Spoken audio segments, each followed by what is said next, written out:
thanks to Kenny Manfredi, who he's the reason why I'm here. He called me up a couple weeks ago and he said, hey Jim, I just got a question. He's a UC Davis grad, so you're going to find in this talk, I'm surrounded by people a lot smarter than I am, because I couldn't get into UC Davis. But Kenny calls me up, hey Jim, what do you think about free speech? I'm like, free speech, are you kidding me? It's the cornerstone of what this country was built on. He said, great. October 16th, you're giving a free speech. So here I am. Kenny, nice move. Appreciate that. Just a quick story as an intro. I had just made the Utah Jazz. I'm a rookie, and as Steve said, I had to fight scratch and claw for, trying to make a roster, always the last guy on the bench. Or lo and behold, I make the team. And we're flying. Our opener is in LA, in the Forum. The Jazz had played the Lakers the year before in the Western Conference Final. I can't sleep that night. I'm nervous and I'm pacing. We go through game day. I'm a wreck. We get to the gym, we get to the Forum, and I run off the bus, I run in the locker room, I throw on my gear real quick, and I go out, I'm going to warm up, I'm going to lather up, I'm going to get my shots up, I'm going to be ready to go. And I'm running, and I'm shooting, I'm running, and I'm shooting, and these guys are looking at me, does he know we have 81 more of these? He's not going to last. So, finish my warm up, get back in the locker room, and Frank Leahy's our coach. And as I get back in the locker room, and we're starting to throw on our sweats, and he's kind of going through the last few details of the game plan, I look down and I put my game shorts on backwards. So I'm looking around, it's Karl Malone, it's John Stockton, I'm going, these guys, I'm never going to hear the end of it, and Frank's never going to put me in the game. So he starts his talk, I sneak back to the bathroom and switch my shorts on. All right, Lakers, look out. Ready now. So Frank finishes the talk, and no doubt he saw this, and this is for all of us. He had moments of humor as a coach that relaxed his team. And so Frank's going, and I know we're playing the world champion LA Lakers. I know they got Kareem and Magic and Worthy. I know the Forum's sold out. It's going to be rocking. It's on national TV. Just remember one thing. They put their pants on the same way we do. Needless to say, we lost by 25. So, what I'm going to share with you today is just my coaching philosophy and some things that I'm really passionate about. And the first thing I would tell you is I've taken so much from so many people during the course of my life, and we all can say that. We all have a grade school coach, a high school coach, a college coach who impacted us. And we have to embrace that. We have to make sure we understand the impact we're having on these young people that we're mentoring. And yes, the winning is important, and it's a business, and a lot of times we're judged on that. But we can't skip the step of mentoring these young people, and many of them, they need it. They need us. And the fact that you're here and you're willing to learn speaks volumes. So I really appreciate that. What I always say, and I've stole from everybody, and I've been fortunate to be around some great basketball minds, is within the process of stealing, okay, information, drills, plays, concepts, thoughts, sayings, the one thing that, and I didn't always do this, is you got to stay true to yourself. Because, I've watched videos, and I grew up in the Bobby Knight era. So, Bobby Knight had a way of doing things. Now, I liked some of the things that Bobby Knight did, but I couldn't be a Bobby Knight type personality. And I think you have to coach. You can't fake it with your kids. You can steal some stuff, but you have to maintain your personality and the legitimacy of who you are deep down, because eventually that's going to come out. You can't fake it too long. So steal, take, drills, plays, but be yourself. And the biggest thing I've learned 20 years of being a Division I head coach is I'm way better at the relationships now. Way better. When I first started, I wanted to prove to everybody, because I didn't have a huge coaching background, that X's and O's, I was going to be the best. We were going to have the best defense, and we're going to have 7 of those. And we're going to have the best offense, and we're going to have 25 of those. And I lost the step of, it doesn't matter how good they are, how am I relating to my players? I just have a personal thing that I do every day. is I'm going to touch each player on my team before practice starts. And just go up. How's the test today? How's everything going? Man, you had a great day yesterday. You were awesome at practice. You had a rough day yesterday. Don't worry about it. Today's a new day. We have 15 players. I've been that 15th person. Where the coach never looks at me, never talks to me.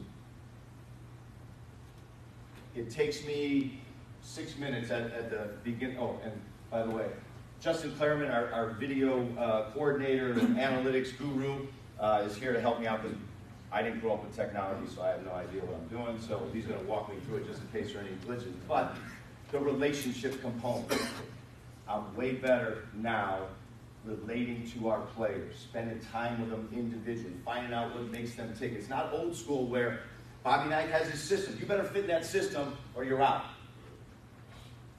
I have 15 individuals, 15 different backgrounds, 15 different influences, 15 different motivations. I got to tap into those if I want to get their potential. Now those 25 offenses and 7 defenses work a lot better. But don't skip that step. And now as we're getting closer to the season, I'm also doing it at the end of practice. Just a little something. They feel valued, they feel appreciated, they feel it's not about the basketball, it's about them as a person.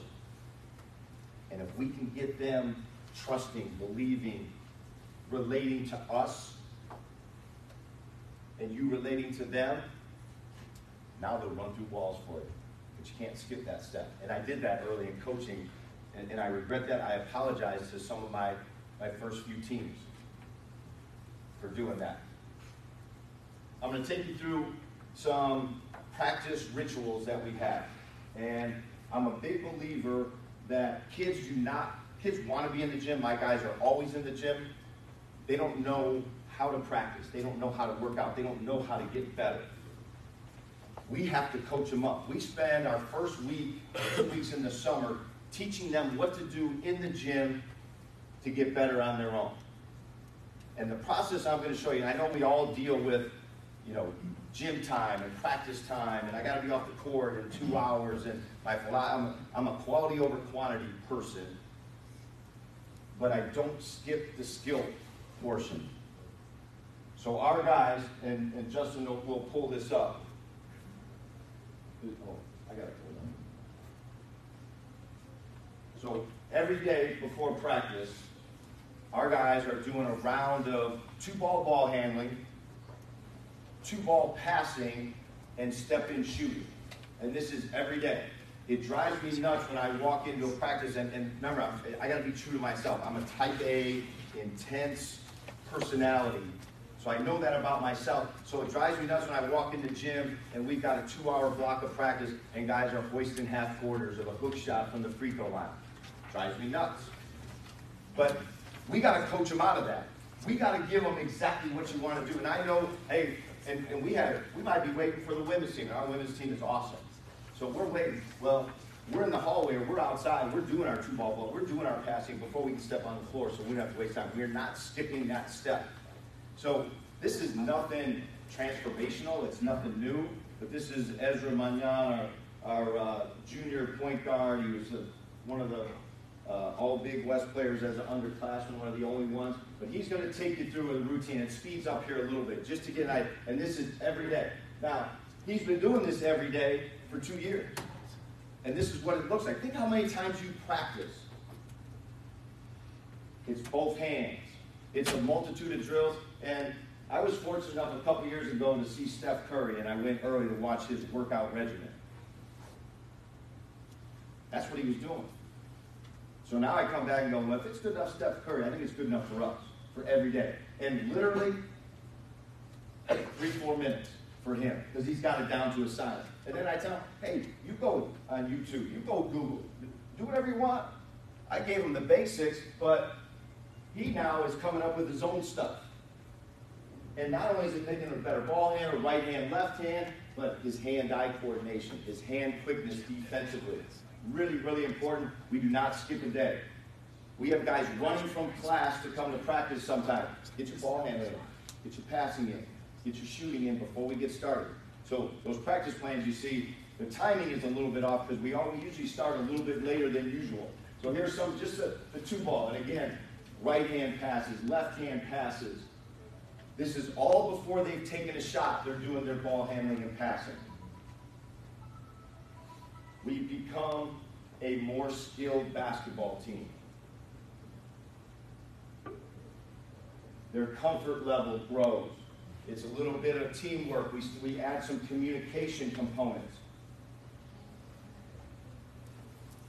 That's 6 or 7 minutes before they even take a shot. I want you to shoot the ball. 6 or 7 minutes. And we're religious about it. I'm going to invite you to a practice, and I'm going to give you my email, and you're welcome anytime. And you're going to walk in the gym 10 minutes before we're supposed to start practice, and you'll see our big guys, our smalls, everybody's doing it. Now, I'm also fanatical about our shooting. I've had 3 guys in 20 years lead the country in three-point shooting. We've had 2 different teams lead the country in three-point shooting. It's not a mistake. It's not a mistake. It's because I believe in this, our staff believes in this, and our guys buy into it. They have to make 105 step-ins before practice starts. 7 different spots, corner, wing, elbow, middle, 7 different spots, 5 from each spot, 35. If they shoot 70% or better, they can take a step out. But we have those guys that can't shoot it, right? But they want to shoot the threes, don't they? So I said, well, hey, let's chart it. Where are you at? From 15 feet. You're telling me you're going to make a 3, but you can't make a 15-footer with nobody on you at a 70% clip? So you'll see Eli, and I'm big about our shot prep. We can get into the details of shooting if you want to at the end when you have questions. But the one thing I want you to notice is I'm just big on the prep. I'm big on the footwork.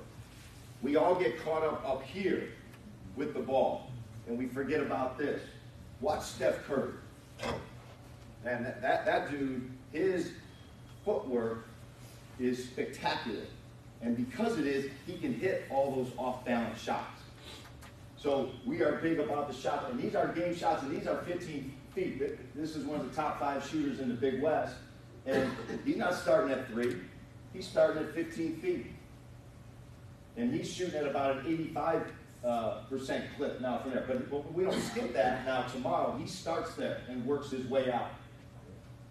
And it's just consistent. So think about it. And I don't know how many practices you have. Think about how many practices you have in a season. If your players are hitting ball handling, passing, and 105 makes every day before practice starts, pretty good. They're going to be pretty good. By the end of the season, you're going to make a good shooter into a great shooter. I'm going to make a non-shooter into, he's starting to make them. He's starting to develop a little confidence. And then, because he gets through it so quick, now we add some stuff off the move. But it doesn't change his prep. It doesn't change his footwork. He is down, he's ready, and those are all game shots. And I'm a big believer, I know we all want to, you've seen the videos, it drives us all crazy. All right? And I've got guys that are really good off the dribble, but I'm also a believer of, before we get to that, got to be really good here. And also being really good here translates to that. Now you're going to be able to shoot behind the ball screen. You're going to be able to pull up, and we'll work shot fake, and we'll incorporate those within our practice. But I was looking the other day, our best player took 7 shots in practice. We statted, it was 6 for 7. He took 7 shots. Well, he got 105 in, 105 makes before practice even started. And that's why he was 6 for 7. So this is just something that I believe in. It translates, and it doesn't stop. And I know we all get caught up into, well, man, I lost the other day.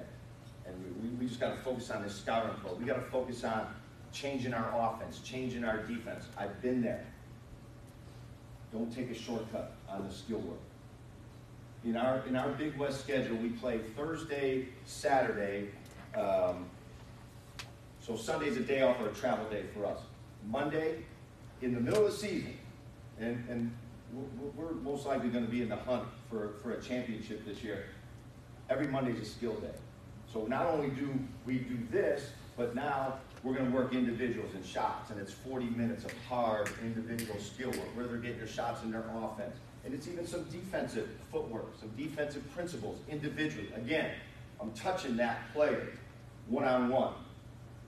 Even that 15th person who didn't play the whole weekend, but he's getting a little individual love. Works wonders for your culture. Works wonders for your team chemistry. Because everyone's feeling a part of it. So now we'll start some drills. I usually, and I'm going to show those first, or show those next, I usually start with a defensive warm-up, but I'm going to show you these passing drills because I think it's a good way to get the vibe going. And this one is I call it 5-star passing. Many of you have seen it, but all 4 corners are full, the line underneath, and we're just going 2 to our right, but we're zipping the ball. And we're calling out names. And on a day when I feel like I walk in the gym, we've all been there. The guys are just a little, they don't have it today. I feel the energy's just a little bit down. We're going to start with this, just to get them talking, to get them moving. And I'll try and fast it here. We bring them in, we bring them out. But I really like this just to develop the energy in the room. If anybody has any questions, and feel free, you can raise your hand if you need me to stop. We'll bring them in tight, where it's almost a handoff, and then we'll work them back out.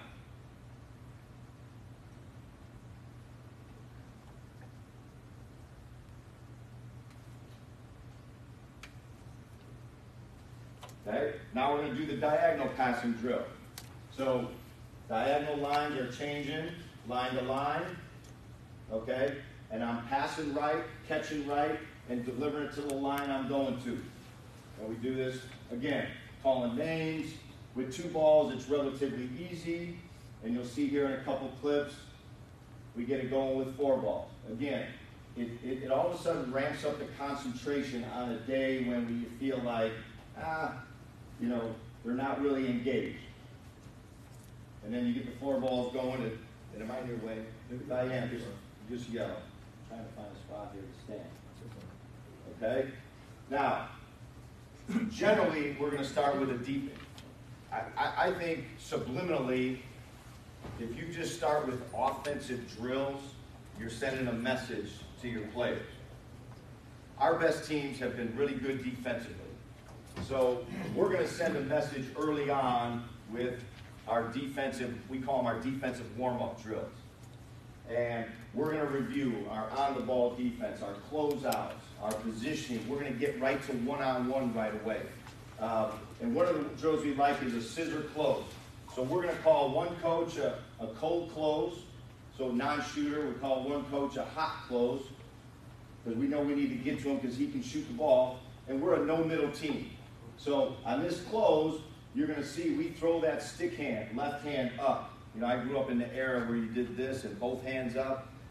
We were doing that for quite a while, and we switched it a couple years ago to the one-hand stick hand and the outside hand, because we're a no-middle team, so it kind of influences it to go where we wanted to go. And it really liked that. It liked the balance of it a little bit better. It was having a hard time getting kids to throw both hands back, but the one hand, really good. And the one hand, it takes you, you can see that cold close. That one hand throwing it up is very distracting for that shooter.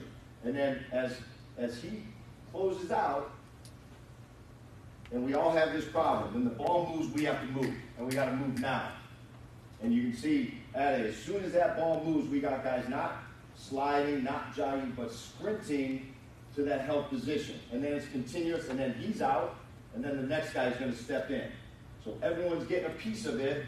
Stick hand, close. That's a hot close. Again, cold close. That's probably even just a little bit too tight on a cold close. We want him out. We're probably correcting that.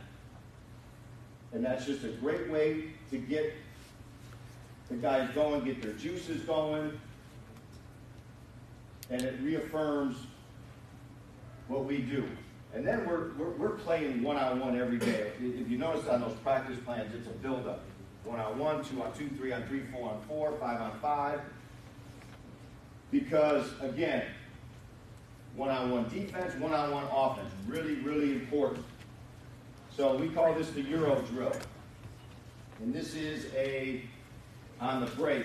We kick it up, and there's an attack on the break. And then there will be just a one-on-one from the top of the key. I'm going to hand it to you, and then there'll be a closeout on the wing. There's certain days, depending on how we're doing, you got to get 2 out of 3 stops to get out. So it puts a little pressure, and the offense likes it because they like to see their buddy stay in there for a little while. So, shot, contest. Out, stand still up top. Good stick hand. He's going to defend. And now we get the closeout on the help side.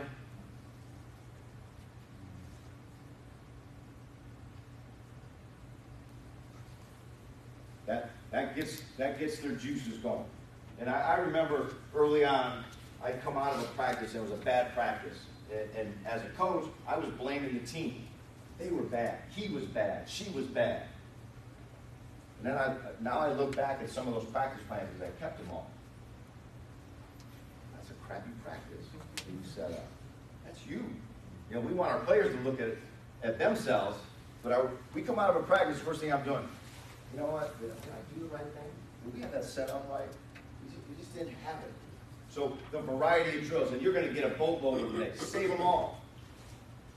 Generally what we do is we do 2 days. So we're going to do 2 days of the exact same drills. And then we move on. I think kids get a little monotonous. We're doing this again. So it's 2 days because by the second day we're kind of perfecting it and they know the routine. And then we'll cycle through like 4 different practice plans of going 2 days. So it keeps it fresh. It keeps them engaged with practice. This is one of the best 3-on-2. You know, we used to do the 3 lines, and you always put your best ball handler in the middle line, and you run your 3-on-2, 2-on-1.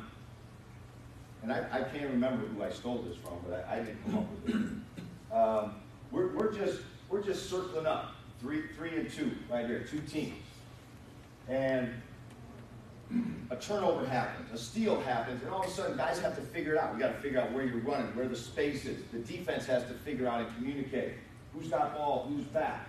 And this was our best way to simulate that, and we've become way better in odd number situations. You can see he's just going to, the coach in the middle of the circle up is just going to throw the ball anywhere. The offense is going to grab it, and now they've got to figure it out. And they're attacking. And then we're just coming back 2-on-1 with whoever's back or whoever shoots the ball. And we'll go 2 minutes each team, 2 minutes as a 3-man team, 2 minutes as a 2-man team, and then we are keeping, some days we'll keep buckets, 3s and 2s, some days we're going to keep stops. And almost every drill we do has a winner and a loser. That gets the juices going. And again, throws it up, kicking it. I found our bigs are a little more receptive in the open floor. They become better and more confident because sometimes they got to handle it because they pick up the ball in these transition instances. All the things that we're all trying to find game ready drills that get guys ready.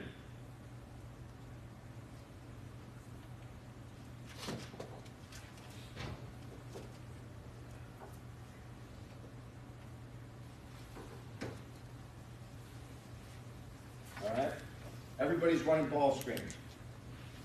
So we always try and do a drill before ball screens just to make sure we all get on the same page. I like this one. It's called continuous ball screen. We do a color-coded system with how we're going to play ball screens. Black, green, red, based on whatever we're doing. But in this instance,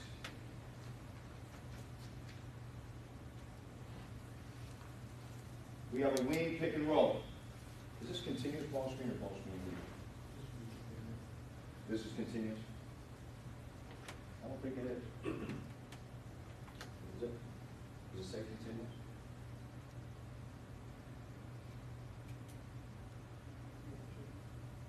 Okay. All right. So we're going, and it's a little contrived because the ball's starting up here with the big and we're going to the guard, but in this instance, right here, we're getting this wing ball screen, and he's making a call. In this instance, it's our green. It's kind of a soft hedge. We're working on the guards and their positioning. We also have our corner people filled. And we fill them with a manager, but we're getting used to that bump. Ball's going away from me. I'm loosening up from my man, but I got to bump that roller and buy time for the recovery. So on this recovery, okay, the guard's following the ball, and the ball's going to swing through the coach. So each of these two defenders is going to get 3 different ball screens they're going to defend, and it's continuous. So now ball comes to this wing. We close with our stick hand. Corner guy guarding the manager, he gets in his ball side position. The big, who showed and recovered back on the roll man, picks up another offensive player who now runs out. Now he's making his call and coming out. And we can change it. We'll change the call per side. We'll go green one side, black. I think today we're doing green on both sides. We can do reds. You can mix it up to give them all a little bit of a different look in this scenario. Fight through it. Now we go to a middle. Now we move one of the guards to the middle of the floor, and now we get a middle ball screen. That big shows, recovers back, and now we got middle of the floor with our 2 corner defenders, and now he calls it. We execute, ball side to 9, so not an easy corner pass. He's running back, and look at our backside corner sitting right there at the deep help. It just becomes a continuous, and however you play ball screen, now you've got 4 defenders on the floor all working in concert. And I'm big on the 3 calls. So if it's green, it better be green, green, green. I want it in 3s. I want it in 3s on your way out. So there's no, coach, I didn't hear it. He didn't say it. It wasn't loud enough. I don't know what he's calling. And you'll see it again here live.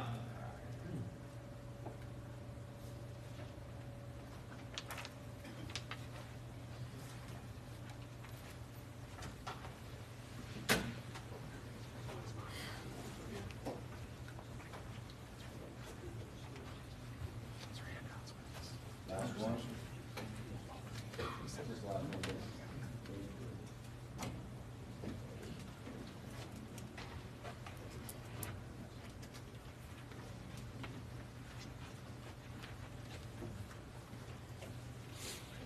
Pretty simple but effective.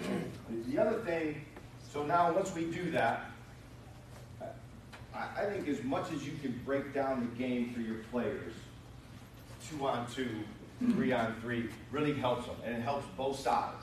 And we'll break down 2-on-2, and here we're working on some ball screen defense. There's one that's really hard. You're on an island.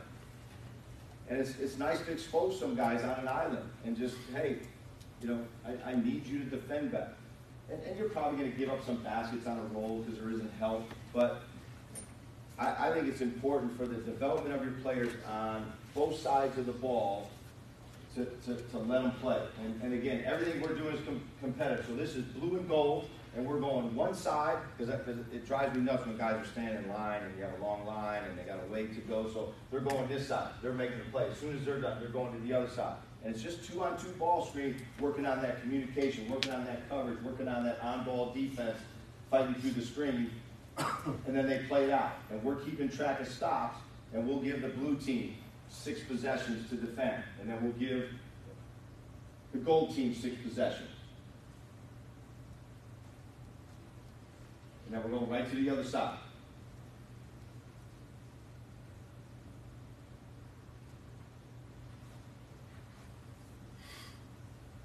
And it goes through quick, it's competitive, it helps our offense in some of the reads we make, and it really helps our defense in putting guys on an island. Now everybody does defensive shell, okay?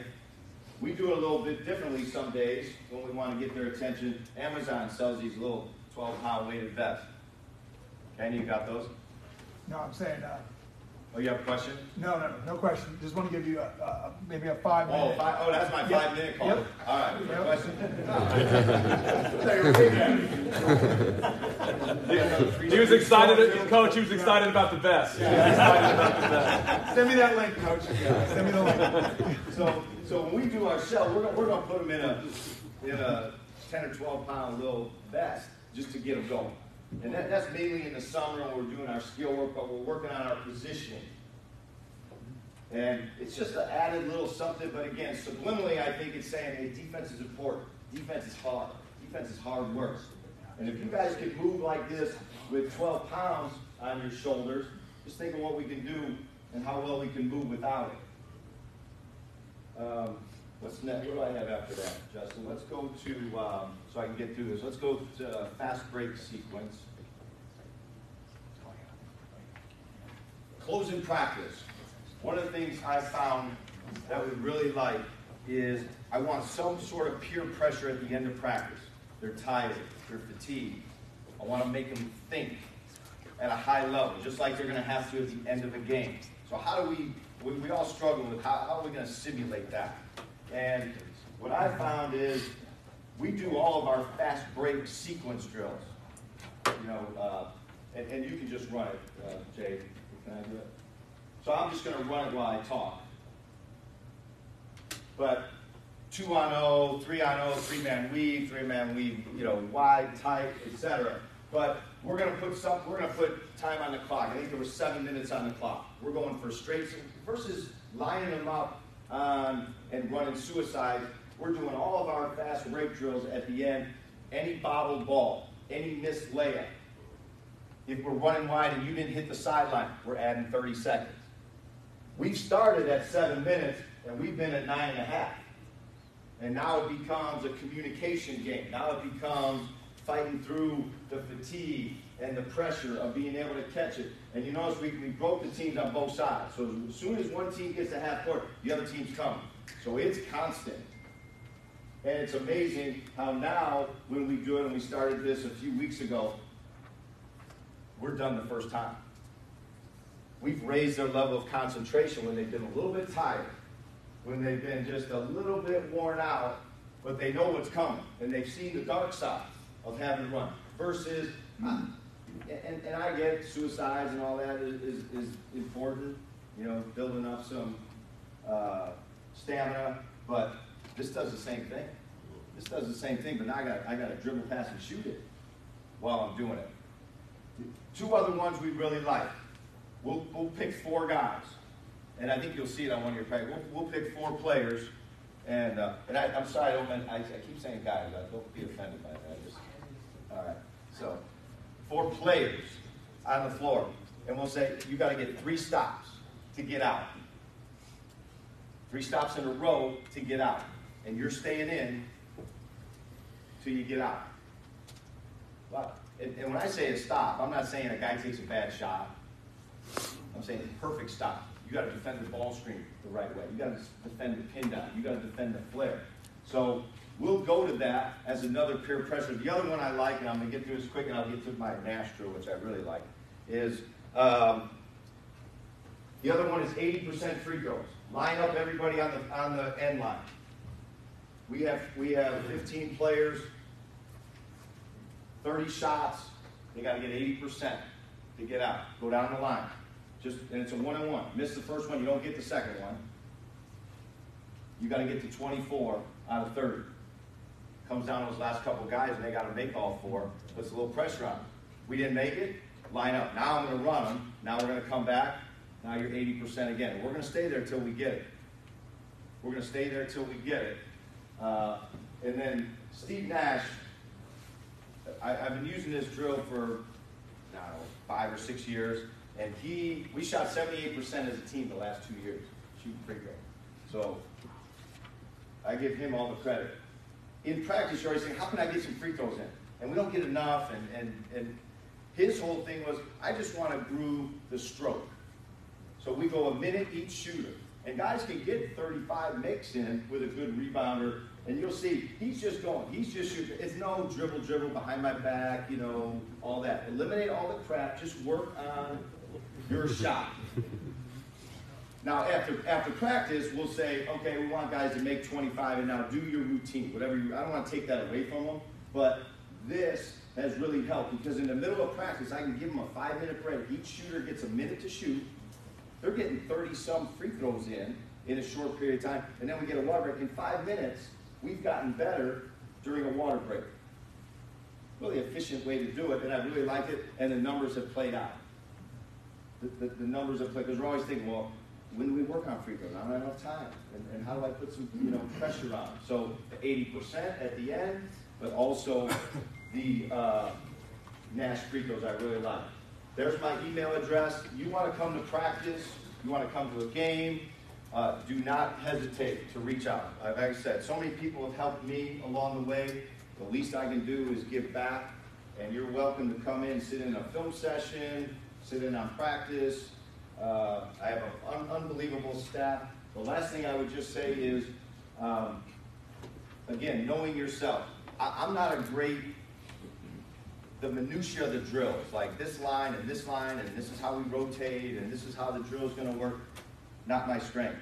My staff, awesome with that. And what that does is it allows me to say, hey, Justin, you got the rebounding drill today, you've got this defensive drill, what's your defensive work? You guys come up with it.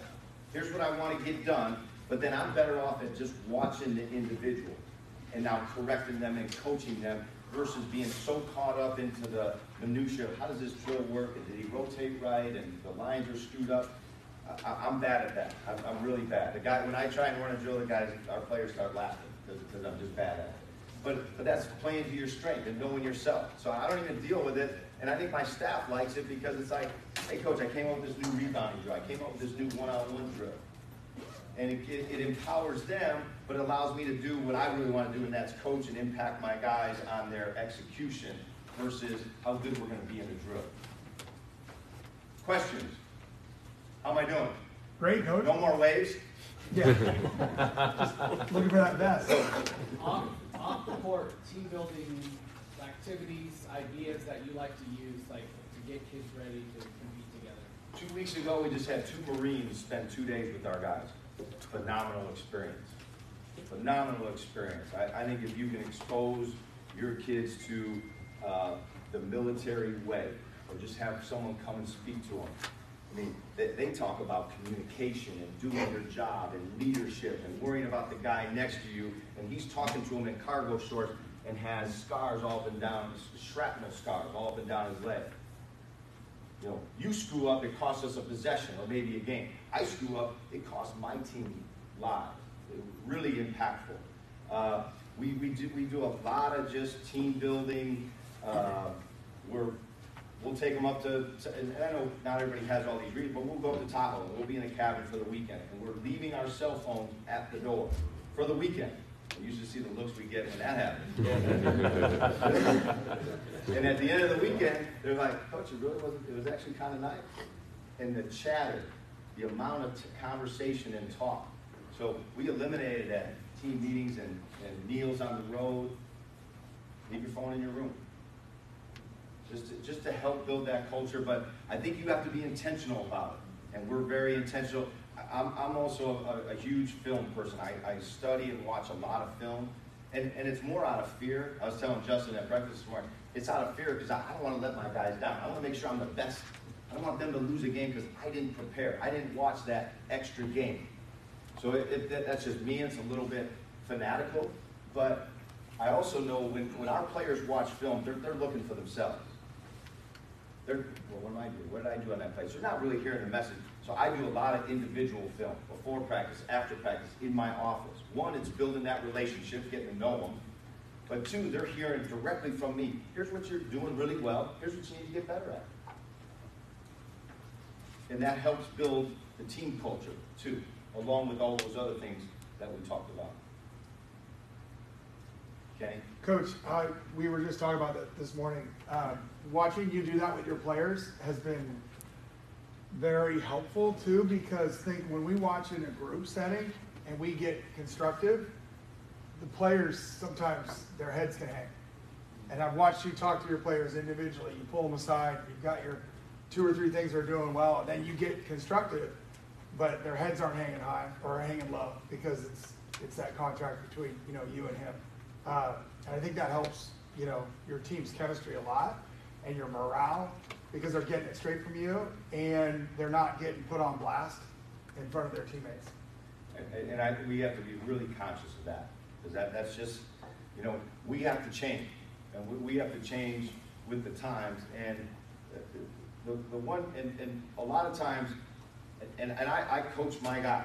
I tell them, if you're going to come to, you're going to get coached. You're going to work hard.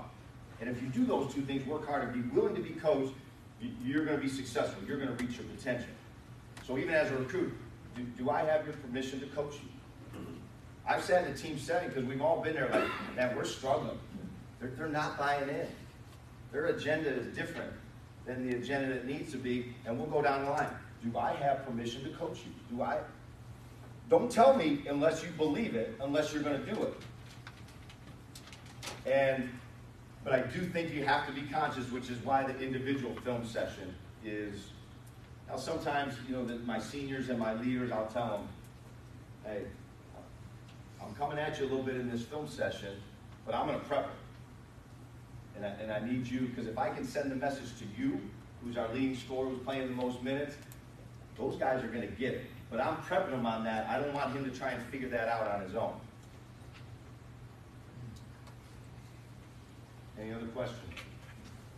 Coach, in your pre-practice shooting, reception shooting, what's the time frame on that? Our guys can get it done in about, with a rebounder and two guys shooting, it's like 17, 18 minutes, both guys. That's shooting at a pretty good clip, but they're getting pretty good at it.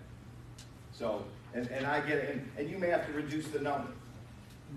Maybe it's half that, but if it's even half that, it's still pretty good. So for high school, you're saying it's going to be what, 2 hours? Hey, you can move in that line and turn. You're going to start at 13 feet. But we've had some, even our big guys become three-point shooters in our program because and it's ugly to start. I get it. But that's all right.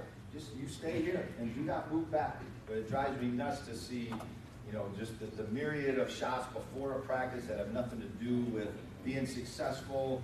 And I think it gets them in practice mode too. Like, hey, this is our 2 hours. We're going to get after it. We're not jacking around. You guys can come back at night. If they have the code to the gym, they can come back and screw around and do half-court shots when I'm gone. They probably do it, and more power to them. But not on our time. Our time, we're going to make strides. And I do remind them. So you tell them, you make 105 of these. We started in August with our summer workout, and we're going until March. Every day that we're together, you're making 105 shots, you're ball handling, you're passing, you're telling me you're not going to get better. See, you do it, if you don't want to do it, and we don't really police it, we don't have to. I think the older guys do, which is kind of nice. They understand the value of it, so they'll get on the young guys if they're not going at the pace we want. But it's got to come from you all. This is what we're doing. We're carving out 15 minutes of practice. It's hard to do, I know. But thanks, everybody. Right on time.